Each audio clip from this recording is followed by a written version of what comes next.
నమస్తే, welcome to morning edition. నేను మాధురి. ముందుగా బులెటిన్ హెడ్లైన్స్ చూద్దాం. ఏప్రిల్ ఫస్ట్ వీక్ లో భారీ బహిరంగ సభ, తుక్కుగూడ వేదిక, కాంగ్రెస్ ఎన్నికల ప్రచారం మొదలు. లోక్సభ ఎన్నికలపై బీజేపీ కసరత్తు, నేడు కిషన్ రెడ్డి అధ్యక్షతన కీలక సమావేశం.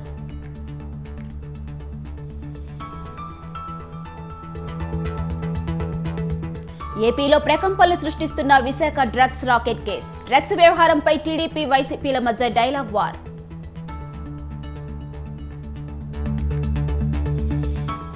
ఫోన్ ట్యాపింగ్ కేసులో కొనసాగుతున్న దర్యాప్తు, గతంలో ఎస్బీఐలో పనిచేసిన 9 మందికి నోటీసులు.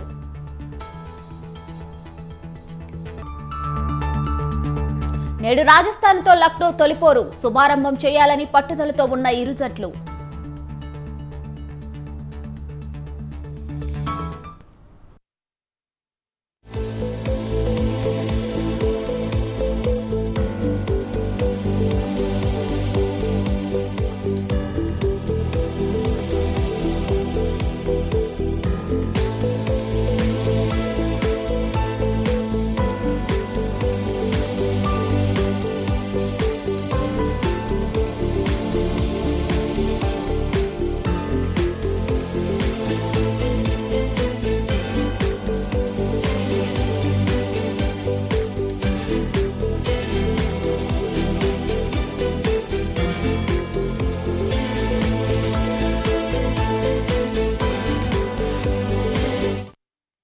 రైట్, బ్రేకింగ్ న్యూస్ చూస్తున్నాం. తెలంగాణలో సంచలనం సృష్టించిన ఫోన్ ట్యాపింగ్ వ్యవహారం కీలక మలుపు తిరిగింది.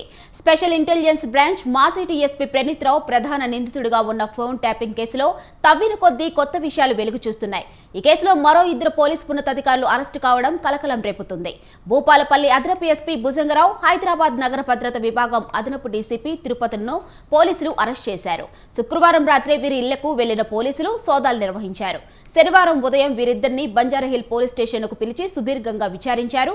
అనంతరం రాత్రి అరెస్ట్ చేశారు.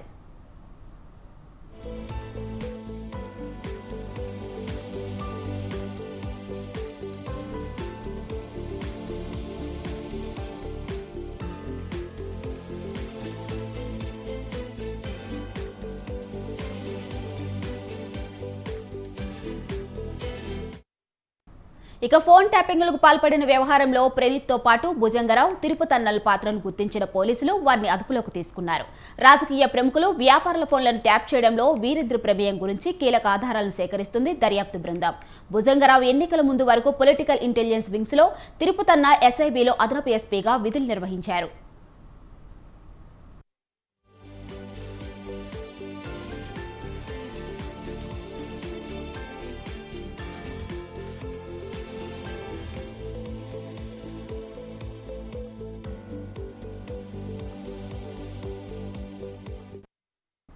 కాగా రాష్ట్రంలో జరిగిన ఎన్నికలు, ఉప ఎన్నికల సమయంలో ప్రతిపక్ష పార్టీల ముఖ్య నేతలను లక్ష్యంగా చేసుకుని ట్యాపింగ్లకు పాల్పడినట్లు గుర్తించారు.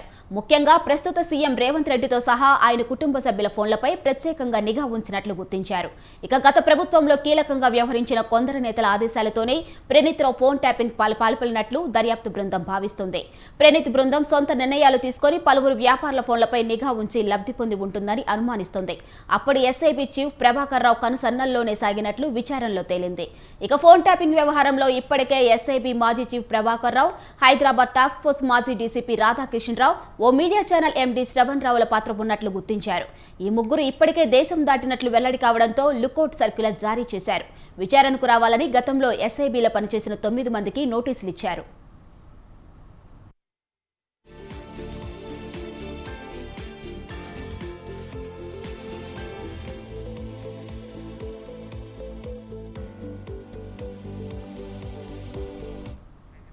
ఇక శ్రవణ్ రావు సూచించిన ఫోన్ నెంబర్లనే ప్రణీత్ రావు ట్యాపింగ్ చేసినట్లు తేలడంతో అతని ఇంట్లో జరిపిన సోదాల్లో కీలక పత్రాలను స్వాధీనం చేసుకున్నారు. చెన్నైలో ఓ పవర్ కంపెనీ పత్రాలు శ్రవణ్ ఇంట్లో గుర్తించారు. రాంపల్లిలోని ఓ స్కూల్ దస్తావేజులు లభ్యమయ్యాయి. 2 ల్యాప్టాప్లు, 4 ట్యాబులు, 5 పెన్ డ్రైవ్లు, 1 హార్డ్ డిస్క్ను స్వాధీనం చేసుకున్నారు.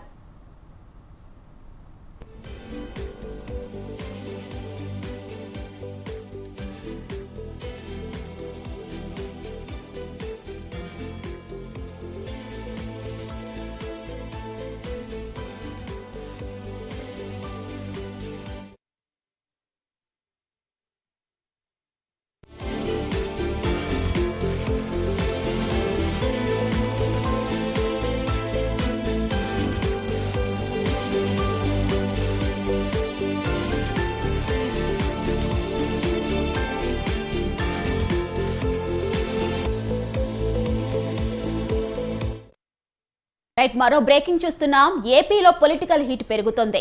ఎన్నికలు సమీపిస్తున్న వేళ రాజకీయ పార్టీలు అభ్యర్థులను ప్రకటిస్తున్నారు. ఈ విషయంలో వైసీపీ ముందంజలో ఉంది. ఇప్పటికే అన్ని స్థానాలకు అభ్యర్థులను ప్రకటించింది. ప్రతిపక్ష కూటమి టీడీపీ జనసేన అభ్యర్థులను విడతల వారీగా ప్రకటిస్తుంది. ఇక పిఠాపురం నుంచి బరిలోకి దిగనున్న జనసేన అధినేత పవన్ కళ్యాణ్ ప్రచారంపై దృష్టి పెట్టారు. పిఠాపురంలో ఎన్నికల ప్రచారానికి సిద్ధమవుతున్నారు.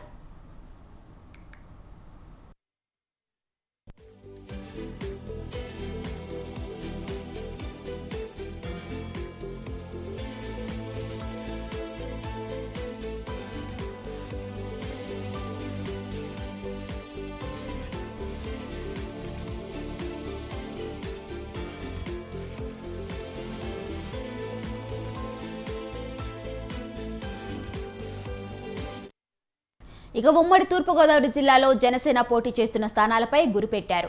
జిల్లా పర్యటనపై మంగళగిరి పార్టీ ఆఫీసులో ముఖ్య నేతలతో చర్చించారు. ఈ నెల 27న జనసేనాని పిఠాపురానికి వెళ్లనున్నారు. 3 రోజుల పాటు పిఠాపురంలో ఉండేలా ఏర్పాట్లు చేయాలని క్యాడర్కు దిశానిర్దేశం చేశారు. పిఠాపురంలో 3 రోజుల పర్యటన తర్వాత ఉమ్మడి తూర్పుగోదావరి జిల్లాలో విస్తృతంగా పర్యటించనున్నారు. పక్కా ప్రణాళికతో నేతలు సిద్ధం కావాలని, రూట్ మ్యాప్ సిద్ధం చేయాలని పవన్ జనసైనికులను ఆదేశించారు.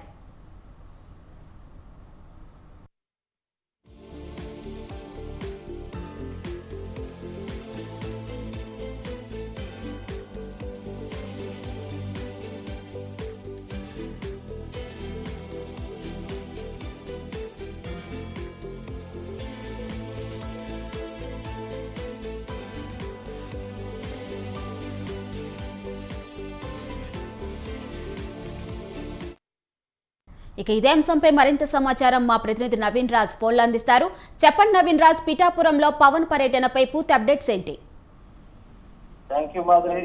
ఏదైతే జనసేన అధినేత పవన్ కళ్యాణ్ అయితే కనుక పిఠాపురం నుంచి పోటీ చేస్తున్న నేపథ్యంలో ఆయన ప్రచారాన్ని అయితే దుందుగుట్టుగా చేసేందుకు అయితే పక్కా ప్రణాళిక అయితే చేసుకుంటున్నట్టయితే తెలిసింది. ఇప్పటికే జనసేన పార్టీ నుంచి అయితే ఒక ప్రకటన అయితే విడుదలైంది. పిఠాపురం నుంచే వారాహి యాత్ర ద్వారా ప్రచారాన్ని ప్రారంభించాలని చెప్పేసి అయితే జనసేన పార్టీ ఇప్పటికే ఒక ప్రణాళిక అయితే సిద్ధం చేసినట్లుగా ప్రకటించింది. ఈ నెల 27వ తేదీన అయితే కనుక ఈ ప్రచార యాత్ర వారాహి యాత్ర ప్రారంభించాలని చెప్పేసి నిర్ణయించారు. అదే విధంగా 3 రోజుల పాటు పిఠాపురంలోనే ప్రారంభించి పిఠాపురం మొత్తంగా ఈ ప్రచారాన్ని అయితే కనుక హోరెత్తించాలని చెప్పేసి అయితే ప్రచారం అయితే ఇప్పటికే ప్రణాళిక సిద్ధం చేసుకున్నారు. అదేవిధంగా పవన్ కళ్యాణ్ పిఠాపురం నుంచి పోటీ చేస్తున్న నేపథ్యంలో పిఠాపురం 3 రోజుల పాటు పర్యటించడంతో పాటు 3 మండలాలకు సంబంధించిన నాయకులతోని అలాగే జనసేన, టీడీపీ, బీజేపీ నాయకత్వంతో కూడా మాట్లాడి తన గెలుపుకు సంబంధించి జనసేన అయితే కనుక పక్కా ప్రణాళిక అయితే రూపొందించారు. అదేవిధంగా ఉభయ గోదావరి జిల్లాలో కూడా ఆయన ప్రచారాన్ని వారాహి యాత్ర ద్వారా ప్రారంభించేందుకు అయితే ప్రణాళిక సిద్ధం చేశారు.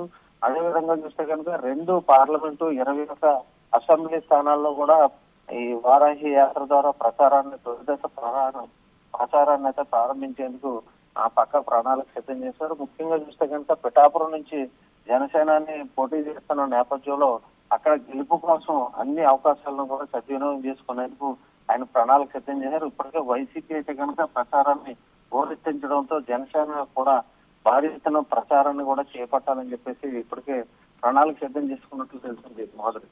Right, thank you Naveen Raj.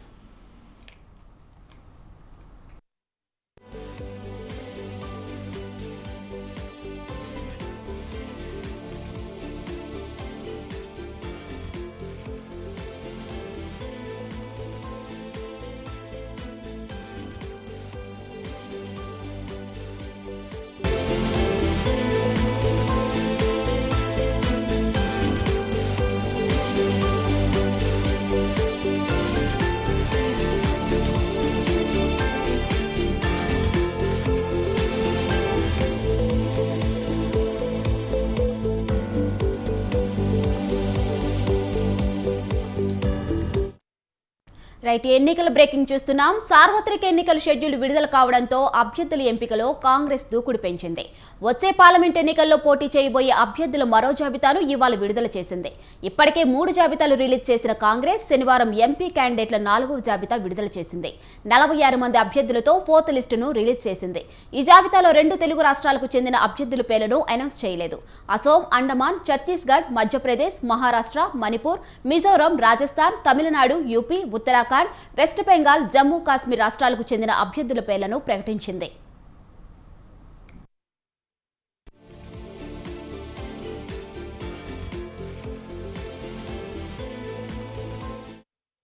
ఇక తెలంగాణలోని 17 పార్లమెంటు స్థానాలకు గాను కాంగ్రెస్ ఇప్పటి వరకు 9 పార్లమెంటు స్థానాలకు అభ్యర్థుల పేర్లను ప్రకటించింది. సికింద్రాబాద్ దానం నాగేందర్, చేవెళ్ల రంజిత్ రెడ్డి, పెద్దపల్లి గడ్డం వంశీకృష్ణ, మల్కాజ్గిరి సునీత మహేందర్ రెడ్డి, నాగర్ కర్నూల్ మల్లు రవి, మహబూబ్ నగర్ వంశీచందర్ రెడ్డి, నల్గొండ రఘువీర్ రెడ్డి, జహీరాబాద్ సుషేర్ పెట్కర్, మహబూబాబాద్ బలరాం నాయక్ పేర్లు ప్రకటించారు. మరో 8 స్థానాలకు అభ్యర్థులను ప్రకటించాల్సి ఉంది. ఇక ఇదే అంశంపై మరింత సమాచారం మా ప్రతినిధి రాజు ఫోన్లో అందిస్తారు. చెప్పండి రాజు. కాంగ్రెస్ ఎన్నికల ముందస్తుగానే మొదటి జాబితాలో కాంగ్రెస్ పార్టీకి అత్యంత రిలీజ్గా ఉన్నటువంటి నేతలను 4గురిని ఎంపిక చేసి మొదటి ప్రకటన విడుదల చేసింది. అనంతరం మరో లిస్టులో కూడా ఇతర పార్టీ నుంచి వచ్చినటువంటి దానం నాగేందర్ కావచ్చు, చెవెళ్ళ సిట్టింగ్ ఎంపీగా ఉన్న రంజిత్ రెడ్డి, వారితో పాటుగానే మల్కాజ్గిరి పార్లమెంట్ నియోజకవర్గానికి సునీతా మహేందర్ రెడ్డిలతో పాటు నాయకులు మల్లు రవి లాంటి నాయకులను కూడా ఎంపిక చేసింది. దీంతో పాటుగానే అటు పెద్దపల్లి నియోజకవర్గానికి సంబంధించిన వివేక్ వెంకటస్వామి కుమారుడు పేరును కూడా ఖరారు చేసింది. అయితే దాదాపు ఇందులో సెకండ్ లిస్ట్ లో వచ్చినటువంటి పేర్లు దాదాపుగా 5 మంది పేర్లు తెలంగాణ అభ్యర్థులను ఖరారు చేసే సమయంలో 4 ఇతర పార్టీ నుంచి వచ్చిన వారికి కట్టబెట్టింది. అయితే ఈ నేపథ్యంలో ఇప్పటికే 4th లిస్టు నిన్న శనివారం విడుదల చేసింది. ఈ 4th లిస్టులో 2 తెలుగు రాష్ట్రాలకు సంబంధించినటువంటి కాంగ్రెస్ పార్టీ అభ్యర్థుల పేర్లు లేవు. ముందస్తుగా ఎందుకంటే కాంగ్రెస్ పార్టీ ఒక వ్యూహాత్మకంగా అడుగులు వేస్తా ఉంది. అభ్యర్థుల ఎంపిక రానున్న ఎన్నికల్లో కీలకం కాబట్టి ఆచితూచి అడుగులు వేస్తా ఉంది. ఈ 4వ లిస్టులో ముందు ఎన్నికల షెడ్యూల్ ప్రకారం మొదటి 3 విడతల్లో పోలింగ్ జరిగేటటువంటి రాష్ట్రాలు ఏవైతే ఉన్నాయో మధ్యప్రదేశ్, అస్సాం, అండమాన్, ఛత్తీస్గఢ్, రాజస్థాన్, మణిపూర్, తమిళనాడు, యూపీ లాంటి ముఖ్యమైనటువంటి రాష్ట్రాలకు సంబంధించినటువంటి అభ్యర్థుల పేర్లు ప్రకటించింది. ఈ 4వ లిస్టులో మాత్రం తెలంగాణకు అటు ఆంధ్రప్రదేశ్కు సంబంధించినటువంటి అభ్యర్థుల పేర్లు మాత్రం లేవు. అయితే ఇప్పటికే ఈ వడపోత కార్యక్రమం నడుస్తూనే ఉంది. మిగిలిన ఇప్పటికే 17 పార్లమెంట్ నియోజకవర్గాలు తెలంగాణలో ఉండగా అందులో మొదటి లిస్టులో 4గురిని, 2వ లిస్టులో 5గురిని పేర్లు ప్రకటించినటువంటి కాంగ్రెస్ మరో 8 మంది అభ్యర్థులకు సంబంధించినటువంటి జాబితాను కూడా త్వరలో విడుదల చేయనున్నట్లయితే మనకు తెలుస్తా ఉంది. పూర్తి స్థాయిలో ఒకవైపు అభ్యర్థుల వేట కొనసాగిస్తూనే మరోవైపు ప్రచార వ్యూహాలను కూడా సిద్ధం చేస్తా ఉంది. ఇప్పటికే ఏప్రిల్ 1వ తేదీన తెలుగులో మేనిఫెస్టో రిలీజ్ చేసేందుకు కూడా బహిరంగ సభను వేదికగా చేసుకుని తెలుగులో మేనిఫెస్టోను విడుదల చేసేందుకు కాంగ్రెస్ సిద్ధమైంది. మరోవైపు అభ్యర్థుల వేట కొనసాగుతా ఉంది. 4వ లిస్టులో మాత్రం తెలంగాణ నుంచి కనీసం 5 నుంచి 6 స్థానాలకు సంబంధించినటువంటి అభ్యర్థుల పేర్లు ప్రకటన ఉంటుంది అని భావించినప్పటికీ కూడా మొదటి ప్రియారిటీ మాత్రం ముందస్తుగా జరిగేటటువంటి మొదటి విడతల్లో జరిగేటటువంటి రాష్ట్రాలు ఏవైతే ఉన్నాయో ఆ రాష్ట్రాలకు ప్రధాన ప్రాధాన్యత కూడా ఏఐసీసీ నిర్ణయం తీసుకుంది. అందులో భాగంగానే రాష్ట్రానికి సంబంధించినటువంటి నేతల పేర్లు రాలేదని చెప్పాలి. ఇప్పటికే ప్రకటించిన 17 పార్లమెంట్ స్థానాల్లో 9 పార్లమెంట్ స్థానాలకు అభ్యర్థులను ప్రకటించింది. మొదటగా ఇటీవల ఖైరతాబాద్ నుంచి గెలిచినటువంటి దానం నాగేందర్ ను సికింద్రాబాద్ ఖరారు చేస్తూ చేవెళ్ల సిట్టింగ్ ఎంపీగా ఉన్న రంజిత్ రెడ్డికి మరోసారి చేవెళ్లకు టికెట్ ఖరారు చేసింది. పెద్దపల్లి నుంచి గడ్డం వివేక్ కుమారుడిగా ఉన్న గడ్డం వంశీకృష్ణ పేరు ఖరారు చేసింది. మరోవైపు మల్కాజ్గిరి పార్లమెంట్ నియోజకవర్గం అది అత్యంత ప్రాధాన్యమైనటువంటి, ఎందుకంటే దేశంలోనే అత్యధిక ఓటర్స్ ఉన్నటువంటి నియోజకవర్గం మల్కాజ్గిరి. ఆ నియోజకవర్గం నుంచి ప్రస్తుత సీఎం రేవంత్ రెడ్డి అక్కడి నుంచి పోటీ చేశారు. అక్కడి నుంచి మరోసారి ఆ ఆ సీటును కైవసం చేసుకోవాలంటూ కూడా సునీత మహేందర్ రెడ్డి పేరు ఖరారు చేశారు. నాగర్ కర్నూలు నుంచి మల్లు రవి, మహబూబ్ నగర్ నుంచి వంశీచంద్ర రెడ్డి, నల్గొండ నుంచి కుందూరు జానారెడ్డి కుమారుడు కుందూరు రఘువీర్ రెడ్డిని పేరును ఖరారు చేసింది. అలాగే జగిత్యాబాద్ నుంచి సురేష్ రెడ్డి గారు మాజీ ఎంపీగా పనిచేశారు. మహబూబాబాద్ నుంచి మాజీ కేంద్ర మంత్రి బలరాం నాయక్ పేర్లను కూడా ప్రకటించింది. మరో 8 స్థానాలకు కూడా త్వరలో ఈ యొక్క ప్రకటన వచ్చేటటువంటి అవకాశం అయితే కనిపిస్తా ఉంది. మాధురి. రైట్, థ్యాంక్ యూ రాజు.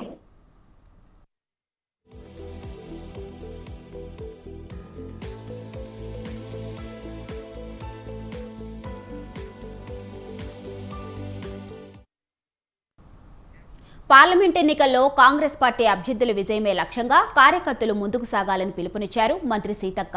నిర్మల్ జిల్లా కేంద్రంలో ఏర్పాటు చేసిన పార్లమెంటరీ పార్టీ కార్యకర్తల సమావేశంలో మంత్రి పాల్గొన్నారు. కష్టపడి పనిచేసే కార్యకర్తలకు గుర్తింపు ఉంటుందంటూ హామీ ఇచ్చారు.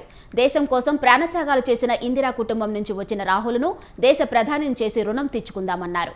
ఖానాపూర్ ఎమ్మెల్యే వేట్మ బొజ్జు పటేల్ తదితరులు పాల్గొనగా నిర్మల్ ఎంపీపీ రామేశ్వరరెడ్డి, మాజీ మున్సిపల్ చైర్మన్ అప్పల గణేష్, పలువురు కౌన్సిలర్లు మంత్రి సమక్షంలో కాంగ్రెస్ పార్టీలో చేరారు.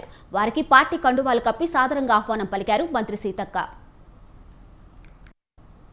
దాదాపుగా ఈ 33-34 సంవత్సరాలు అవుతుంది రాజీవ్ గాంధీ గారు చనిపోయి. ఇప్పటి వరకు వాళ్ళ కుటుంబంలో ఒక్క పదవి కూడా తీసుకోలేదు. కానీ ప్రజల కోసం ఆలోచించారు. ప్రజలకు బుక్కడు భూమి ఉండాలి, పని కల్పించాలని పని ఉపాధి హామీ చట్టం తెచ్చారు. ఇందిరమ్మ ఇల్లు కట్టించారు కోట్ల మందికి. కానీ ఈ రోజు వరకు కూడా రాహుల్ గాంధీకి, సోనియమ్మకు సొంత ఇల్లు లేవంటే ఒక్కసారి ఆలోచించండి వాళ్ళు ఎంత త్యాగంగా పనిచేస్తున్నారు. మనం వచ్చి 3 నెలలు రాలేదు, కానీ 3 నెలల్లో ఎన్ని పనులు చేసినాం. 30,000 మందికి పైగా ఉద్యోగాలు ఇచ్చినాం పిల్లలకు, ఇంకా నోటిఫికేషన్లు ఇచ్చినాం. అదేవిధంగా దాదాపుగా 30 కోట్ల ప్రయాణాలు మహిళలు బస్సులు ఎక్కేటట్టుగా మరి ఉచిత బస్సు ప్రయాణం జరిగింది. 200 యూనిట్ల కరెంట్ వస్తూ ఉంది. అదేవిధంగా ఇందిరమ్మ ఇళ్ల స్కీమ్ స్టార్ట్ అయింది. రాబోయే పార్లమెంట్ ఎన్నికల్లో బీసీల జనాభా ప్రాతిపదికన కాంగ్రెస్, బీజేపీ, బీఆర్ఎస్ పార్టీలు సీట్లు కేటాయించాలని బీసీ సంక్షేమ సంఘం జాతీయ అధ్యక్షులు ఆర్ కృష్ణయ్య డిమాండ్ చేశారు. జాతీయ బీసీ యువజన సంఘం అధ్యక్షులు గవ్వల భరత్ కుమార్ అధ్యక్షతన తెలంగాణ జిల్లాల వారీగా బీసీ జోడో యాత్రను విద్యానగర్లోని బీసీ భవన్ నుండి ఆర్ కృష్ణయ్య ప్రారంభించారు. జూడో యాత్ర విద్యానగర్ నుండి నల్గొండ వరకు బీసీ నాయకులను కలుపుకొని కొనసాగుతుందని తెలిపారు. గతంలో అన్ని రాజకీయ పార్టీలు సామాజిక న్యాయమని నినాదమిస్తూ నామినేటెడ్ పోస్టుల కేటాయింపులో బీసీలకు అడుగడుగున అన్యాయం చేస్తున్నారన్నారు. ప్రభుత్వాలు పోటీపడి బీసీలకు అన్యాయం చేస్తున్నాయని మండిపడ్డారు.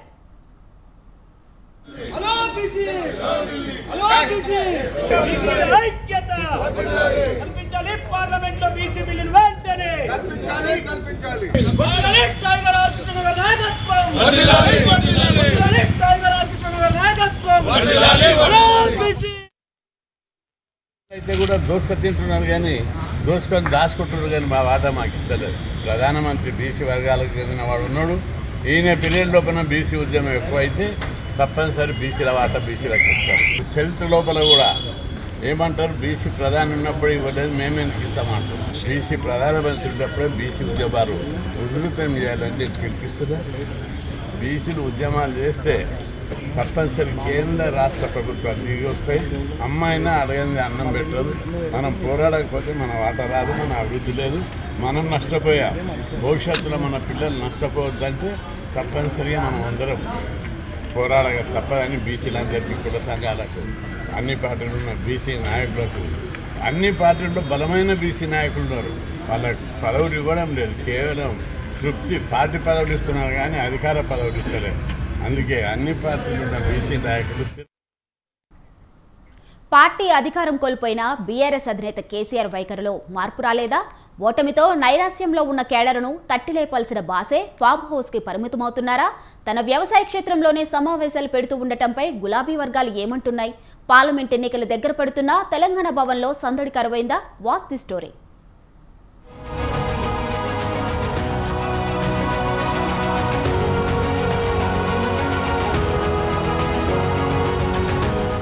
చింత చచ్చినా పులుపు చావలేదు అనే సామెత ఇప్పుడు బీఆర్ఎస్ అధినేత కేసీఆర్ కు సరిగ్గా సూట్ అవుతుంది. ముచ్చటగా 3వ హ్యాట్రిక్ కొట్టాలని భావించిన కేసీఆర్ కు చేదు అనుభవం మిగిలింది. ఈసారి జరిగిన అసెంబ్లీ ఎన్నికల్లో 39 అసెంబ్లీ స్థానాలతో ప్రతిపక్షానికి బీఆర్ఎస్ పరిమితమైంది. అధికారం కోల్పోయిన తర్వాత కేసీఆర్ ఫామ్ హౌస్ లో కాలు జారి కింద పడ్డారు. ఆ తర్వాత శస్త్రచికిత్స జరగడంతో దాదాపు 2 నెలలు ఇంటికే పరిమితమయ్యారు. దీంతో వర్కింగ్ ప్రెసిడెంట్ కేటీఆర్, హరీష్ రావు ఆధ్వర్యంలో తెలంగాణ భవన్లో బీఆర్ఎస్ పార్లమెంటు నియోజకవర్గ సన్నాహక సమావేశాలను నిర్వహించారు.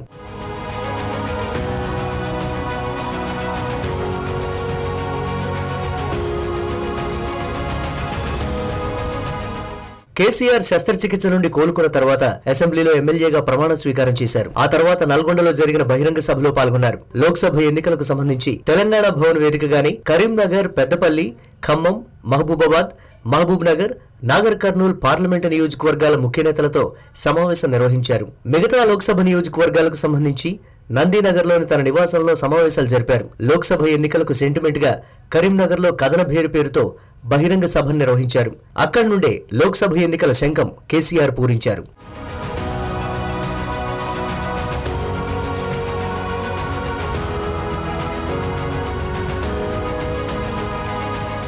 ఇక అధికారంలో ఉన్న సమయంలో కేసీఆర్ ఎక్కువగా తన ఫామ్ హౌస్ లోనే ఉండేవారు. అక్కడి నుండే పాలనా వ్యవహారాలను నడిపారు. రాజకీయ వ్యూహాలను సైతం ఖరారు చేసేవారు. దీంతో సీఎం గా ఉన్న సమయంలో ప్రతిపక్షాల నుండి కేసీఆర్ తీవ్ర విమర్శలు ఎదుర్కొన్నారు. సెక్రటేరియట్ కు రాకుండా ఫామ్ హౌస్ నుండే పాలన సాగిస్తున్నారని కాంగ్రెస్, బీజేపీ పార్టీలు విమర్శలు సంధించాయి. అసెంబ్లీ ఎన్నికల్లో ప్రతిపక్ష పార్టీలకు ఫామ్ హౌస్ అంశం ప్రధాన అస్త్రంగా మారింది. కేసీఆర్ ను మళ్లీ గెలిపించిన ఫామ్ హౌస్ కేంద్రంగా పరిపాలన చేస్తారనే ఆరోపణలు చేయడంతో ప్రజలు బీఆర్ఎస్ ను ప్రతిపక్ష స్థానానికి పరిమితం చేశారని బీఆర్ఎస్ వర్గాల్లో టాక్ నడుస్తోంది.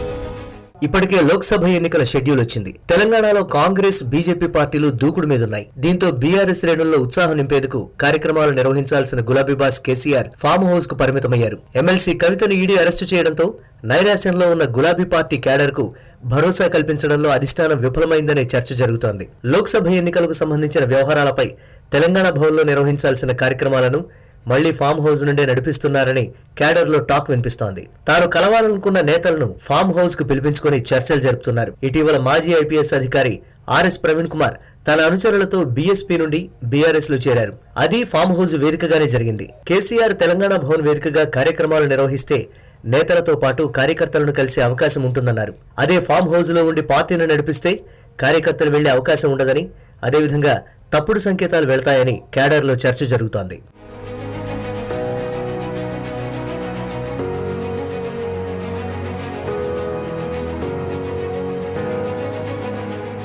ఇంకా అధికారంలో ఉన్నామనే భ్రమల్లో క్యాడర్ కు దూరమైతే అసలుకే మోసం వస్తుందని గులాబీ వర్గాల్లో చర్చ నడుస్తోంది. ఇప్పటికైనా తమ బాస్ లో మార్పు వస్తుందా లేదా అన్నది చూడాలంటున్నారు పార్టీ క్యాడర్.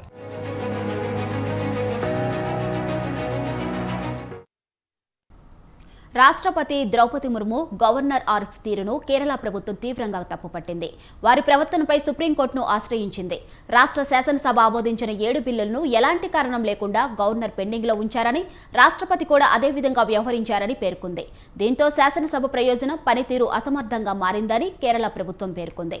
రాష్ట్ర అసెంబ్లీ ఆమోదించిన 4 బిల్లులపై సంతకాలు చేయకుండా రాష్ట్రపతి ద్రౌపది ముర్ము జాప్యం చేస్తున్నారంటూ సుప్రీంకోర్టులో పిటిషన్ దాఖలు చేసింది.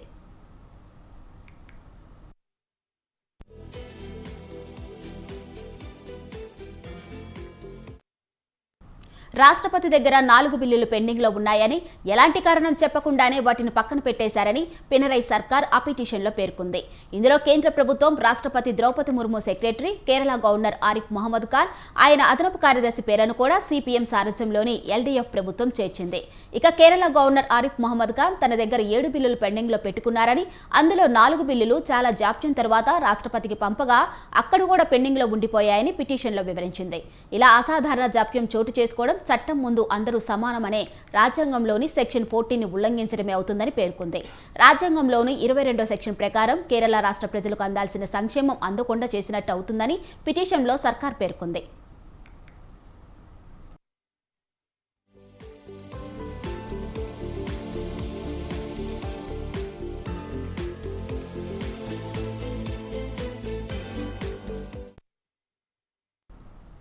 తమిళనాడు ముఖ్యమంత్రి డీఎంకే అధినేత ఎంకే స్టాలిన్ తంజావూరు జిల్లాలో లోక్సభ ఎన్నికల ప్రచారం నిర్వహించారు.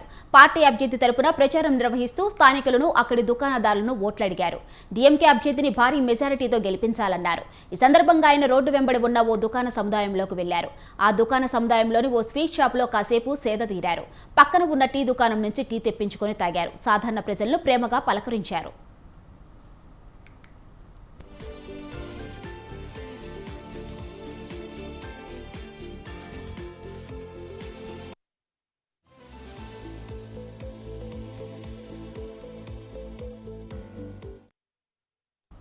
దేశంలో బంగారం ధరలు స్థిరంగా కొనసాగుతున్నాయి. మొన్నటి వరకు స్వల్పంగా పెరిగిన పసిడి రేటు నేడు ఒకే ధర వద్ద స్థిరంగా కొనసాగుతుంది. బంగారం కొనే వారికి ఇదే సరైన సమయం అంటున్నారు నిపుణులు. హైదరాబాద్లో 24 క్యారెట్ల 10 గ్రాముల పసిడి ధర 66,280 రూపాయలుగా ఉంది. నిన్నటి ధరలతో పోలిస్తే ఎలాంటి మార్పు లేదు. అలాగే 22 క్యారెట్ల 10 గ్రాముల పసిడి ధర 61,250 రూపాయలుగా ఉంది. విజయవాడలో 10 గ్రాములు 24 క్యారెట్ల మేలిం బంగారం ధర 66,280 వద్ద ఉంది. నిన్న కూడా ఇదే ధరలు నమోదయ్యాయి. ఇక 22 క్యారెట్ల ఆర్నమెంట్ గోల్డ్ రేట్లో కూడా ఎలాంటి మార్పు లేదు. వెండి ధరల్లో కూడా ఎలాంటి మార్పు కనిపించలేదు. కేజీ వెండి 77,500 రూపాయలుగా నమోదైంది.